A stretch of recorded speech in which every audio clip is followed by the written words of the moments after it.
Okay, we're gonna go ahead and get started. Thank you everyone for coming. Yes, I don't think the panelists from your view can see who's attending, but we do have attendees already in session with us. But thank you everyone for coming. My name is Joyce. I'm one of the interns that have been working on this college fair with the city of Temecula.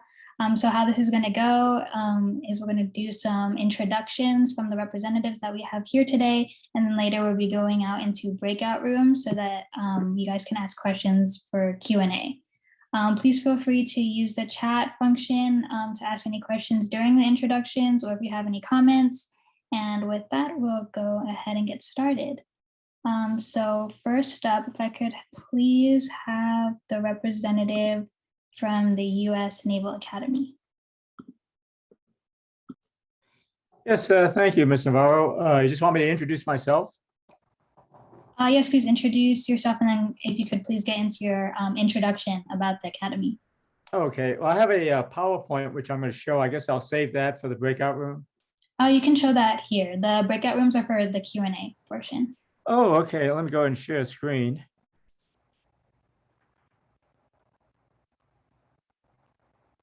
And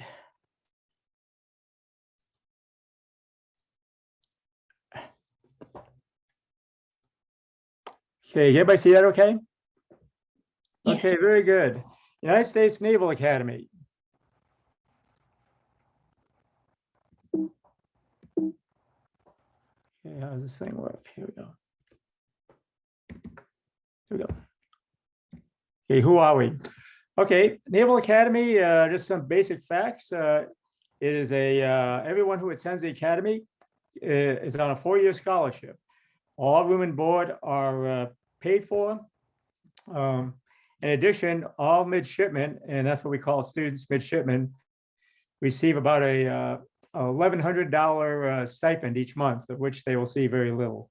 Most of that goes to uniforms and books and computer fees. Our graduation rate is about 90%. I think the nation average for all colleges is below 50%. And that's a 4-year graduation rate. They'll finish their degree in 4 years. The student faculty to student ratio is one of the best in the country, 8-to-1. 8 midshipmen to 1 faculty. The faculty are evenly divided, 50% military and 50% civilian. And all civilians must have a doctorate degree. All military instructors must have a master's degree. Everyone is guaranteed employment. They owe the Navy or the Marine Corps 5 years. If you're an aviator, you owe 6 or more years with 25 academic majors. The yard is what we call it, is at Annapolis, Maryland, 25 miles from Baltimore and 25 miles from Washington, D.C. We have a full range of services and facilities. Our breakdown, male to female, 72% male and 28% female of the over 4,500 midshipmen on the yard. What do we offer? A Bachelor of Science degree, 4-year college. Again, all tuition and room and board paid for. We have a core curriculum, which all midshipmen take, which stresses the STEM, science, technology, engineering, and math. You can major in any one of 25 majors, but everyone will get a Bachelor of Science degree. I mentioned the monthly stipend and the full scholarship. And you'll choose from any one of 5 career fields: surface warfare, submarines, special warfare, aviation, or you can go U.S. Marine Corps. And there's an S on the end of that CORP. Okay, the majors are broken down into engineering and weapons, mathematics and science, and humanities and social science. In addition, there are foreign languages which the midshipmen can major in. We have 33 varsity athletics. We compete at Division I. We also have 18 club teams which compete at just below the varsity level. And we also have a full range of intramural sports. Every midshipman at the Academy is an athlete. If they don't participate in a varsity or club sport, they will participate in intramurals. The application process, I'll cover this in the more in the Q&A.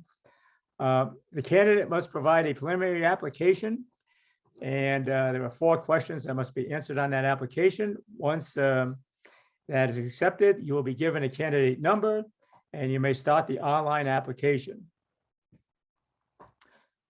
The high school must provide information, for instance, your high school transcript, a candidate academic record, which the transcript can be attached to, and they must verify your extracurricular activities. You must also have a letter of recommendation from a math or science or English teacher from either your junior or senior year of high school.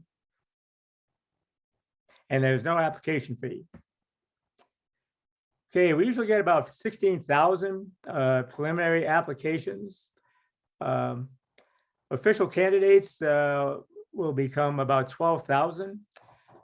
The admissions board meets from September to April. They are meeting as I speak. All admissions must be, all applications must be submitted by the end of January.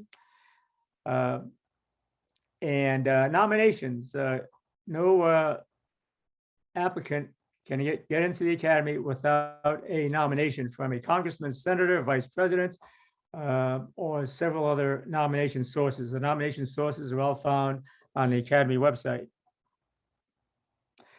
Of all the applications, about 1,100 will be offered fully qualified offers of appointment. We get most of our midshipmen directly from high school, but we also have a couple of preparatory programs. The Naval Academy Prep School at Newport, Rhode Island will give us anywhere from 230 to 250 new midshipmen every year. Naval Academy Prep is 10 months at Newport, and then you'll roll right into the academy after completion of the prep school. Foundation, we have 16 foundation prep schools across the country. Tuition is not free. However, there is tuition assistance available to attend one of these prep schools, and these are for students who may be a little weak in science or math, or may need to raise their SAT scores. Of course, admission to the Naval Academy Prep School is free. For students wanting to apply, they should have a strong foundation in math and science, no minimum GPA required. SATs are not required, though they're strongly encouraged this year because of COVID. Any candidate not able to take an SAT must provide a letter to the candidate guidance office as to why they cannot take the SAT. We like AP honors and baccalaureate courses, and we want the well-rounded high school senior, not just the one who excels in the classroom, but one who excels outside the classroom. And 5 reasons to go to the academy, or really any military academy. And we are on social media. And that's the end of my presentation.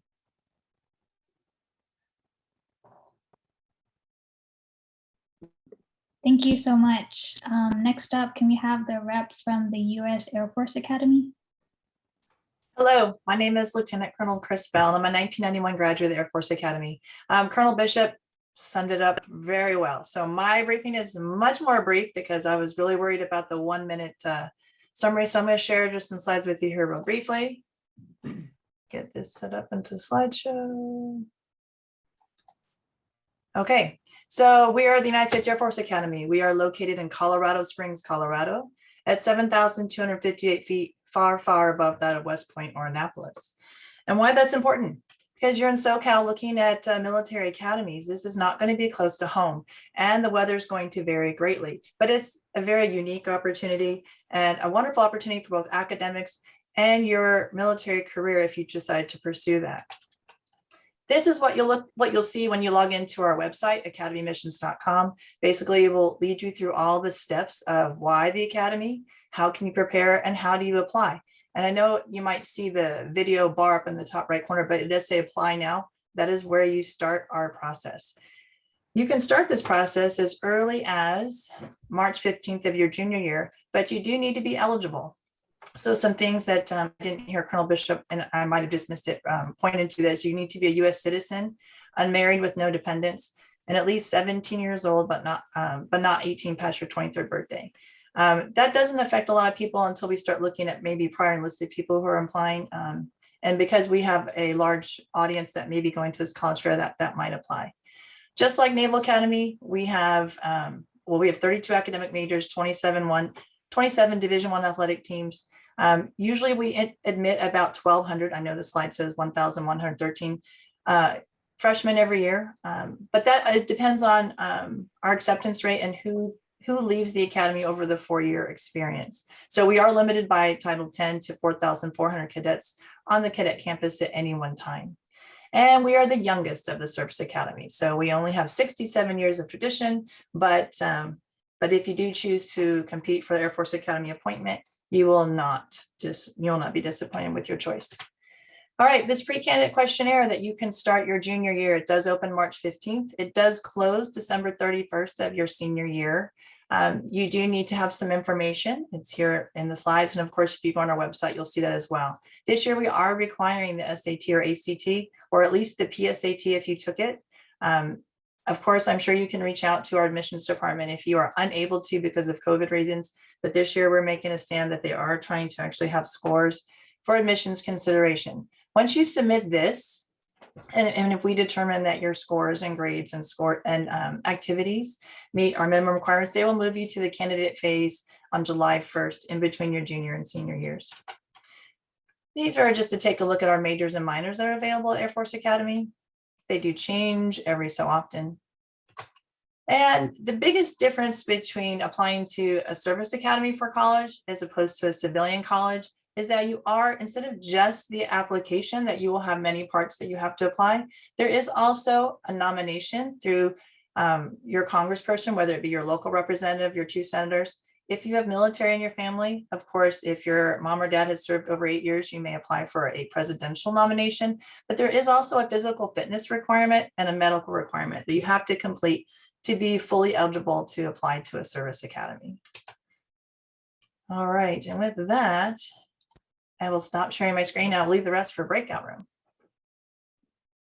Perfect. Thank you so much. Next up, can we have the representative from the U.S. Coast Guard Academy? Oh, you're on mute.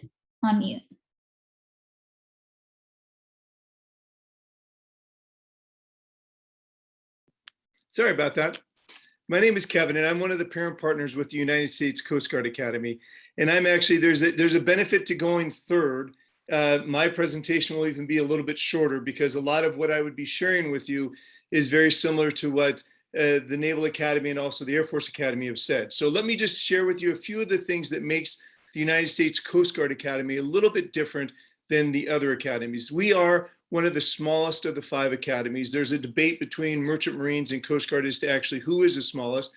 Some years we are, some years they are, but on average, we have about 1,200 cadets on campus. And if you think about the numbers that the Air Force and the Naval Academy shared with you, that is significantly smaller than what you would see at some of the other academies. We are located in New London, Connecticut, right on the Thames River there, which is a beautiful setting there.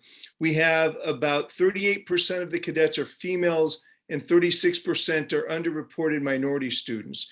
One of the big differences between the United States Coast Guard Academy and the other academies is that we are the only academy that does not require a congressional nomination. We do 2 things there. We do suggest and encourage you to apply to more than one academy. And if you're applying to other academies and you do receive that nomination, I encourage you to submit that nomination with your Coast Guard application so that it will be part of your consideration. Because we are smaller, we don't offer as many degrees. We only offer 9 degrees, and that's in civil engineering, electrical engineering, mechanical engineering, naval architecture, marine engineering, operation research and computer analysis, marine and environmental science, government management, and our latest one, our newest one, is cyber systems. The cadets represent 50 states and 20 nations, and the average GPA of the high school graduate that enters into the Coast Guard Academy is about a 3.75%. And about 80% of the applicants and those that are accepted in the academy were high school varsity students. Like all the other academies, you are required to play sports. In fact, you must participate in 2 of the 3 athletic seasons. But because we are smallest, we have one of the largest, in fact, I think we have the largest opportunity to play varsity sports of the cadets. We have 25 intercollegiate sports. And as I said, you are strongly encouraged to participate in those. The Coast Guard Academy is humanitarian in nature. What that means is we have a variety of services. Coast Guard does maritime safety, maritime security, mobility, environmental protection, and also national defense. And I do want to share with you what happens after you graduate. About 85% of the cadets will go afloat, which means they will be assigned to some type of vessel or cutter. Our oldest son just graduated from the Coast Guard Academy this year, and he's now a weapons officer on a cutter that's based out of Portsmouth, Virginia. About 5% of the graduates will actually stay ashore in some other type of capacity, and about 10% actually will go on to flight school, whether it be from fixed wing airplanes or helicopters. And then, as I said, there's a growing field and a growing need for people inside of the cybersecurity as well. The one thing, if I could just take a minute and talk to you about a little bit, is my wife and I were in a very unique situation.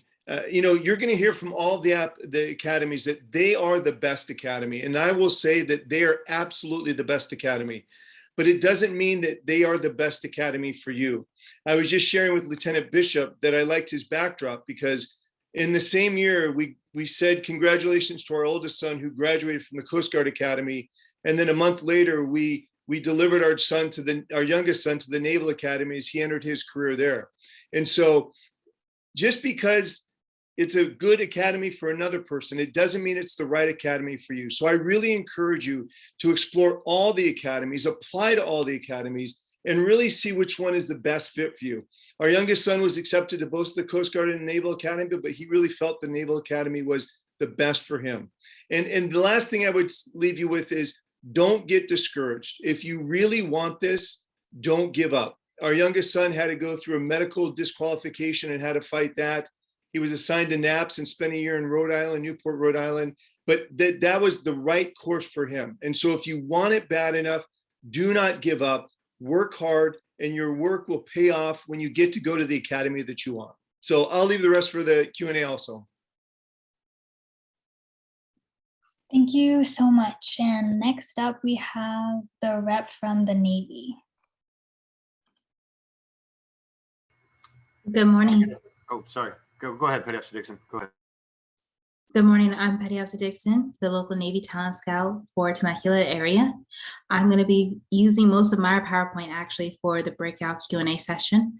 I'm just really going to introduce that the Navy has different opportunities if you are interested in going enlisted in regards of the sign-up bonuses, in regards of the benefits, whether it's medical, educational, the travel benefits. You can go ahead, Chief. Hi, good afternoon. I'm Chief Arnold. I'm the Navy representative for the Nrotc Scholarship in Southern California, Southern Nevada, and Western Arizona.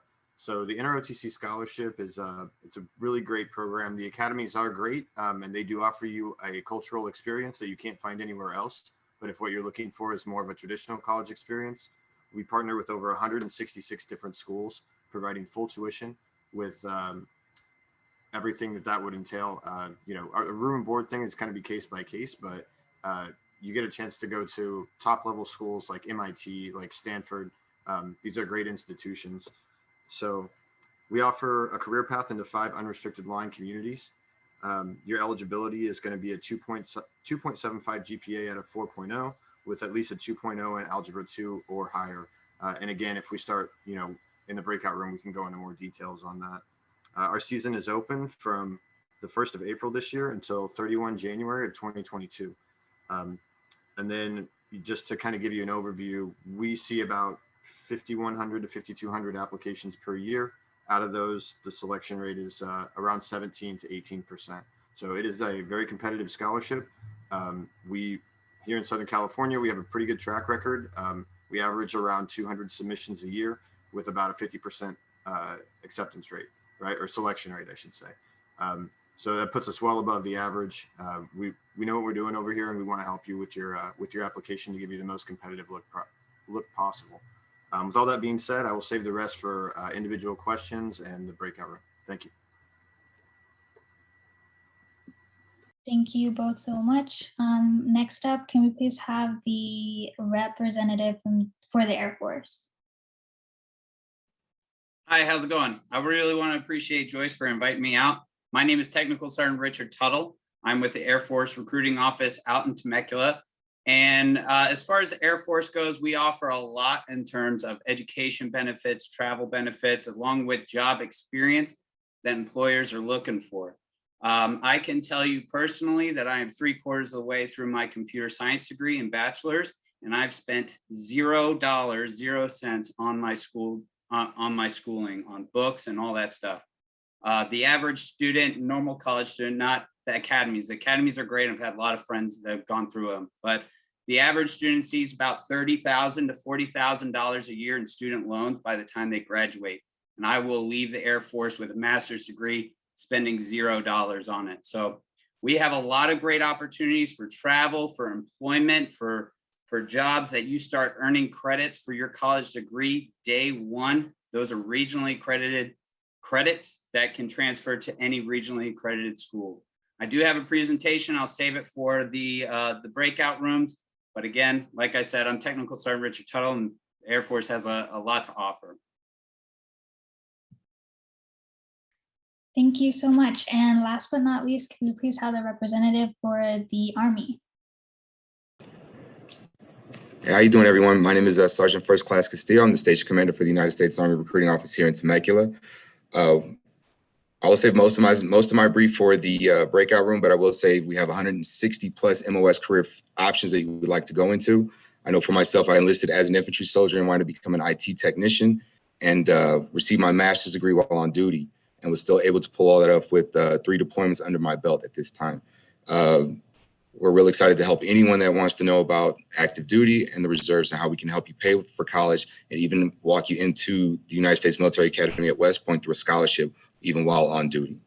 So I'm looking forward to talking to everyone at the breakout session. Thank you.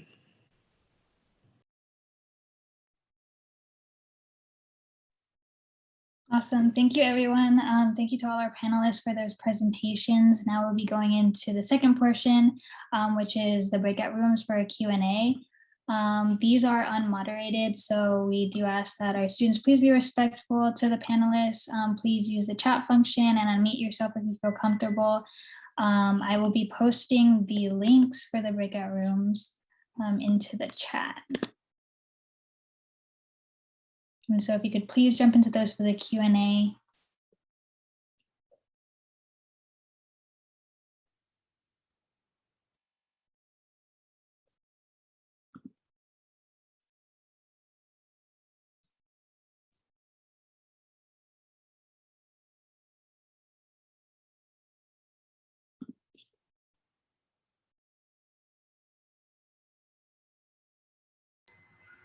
Hi, I guess, which one do you want me to actually go into?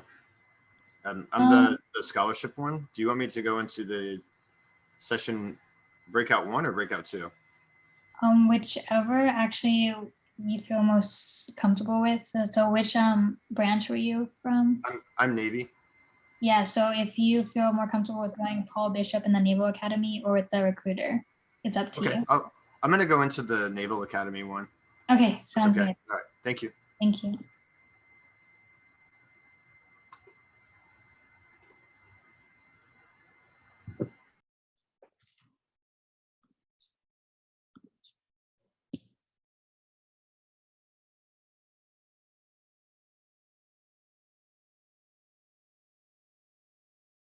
Before I close the room, Edric, do you have the links for the breakout rooms?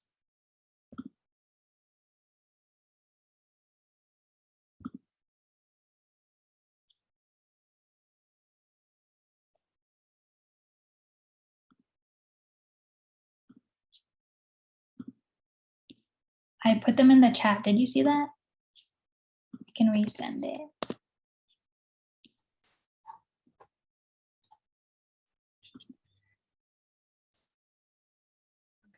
Is there trouble with the breakout rooms? Well, I just couldn't get it into it. It says there's another, it says there's. Yeah, I just have to end this session. I was just waiting for our participants to get the link. Okay, Would you mind resending the link then? Yes, of course.